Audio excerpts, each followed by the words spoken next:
You ask Tiger to calculate. This deals with linear inequalities with one unknown. The final result is k greater than 4. Let's solve it step by step. Simplify the expression. Simplify the arithmetic.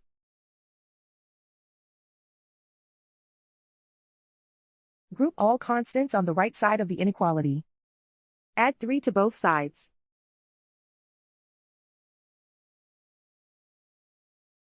Simplify the arithmetic.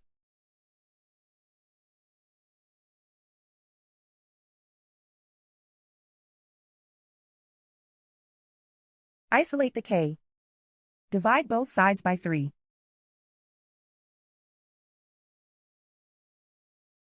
Simplify the fraction.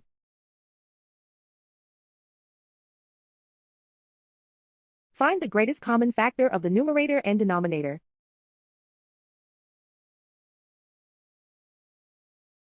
Factor out and cancel the greatest common factor.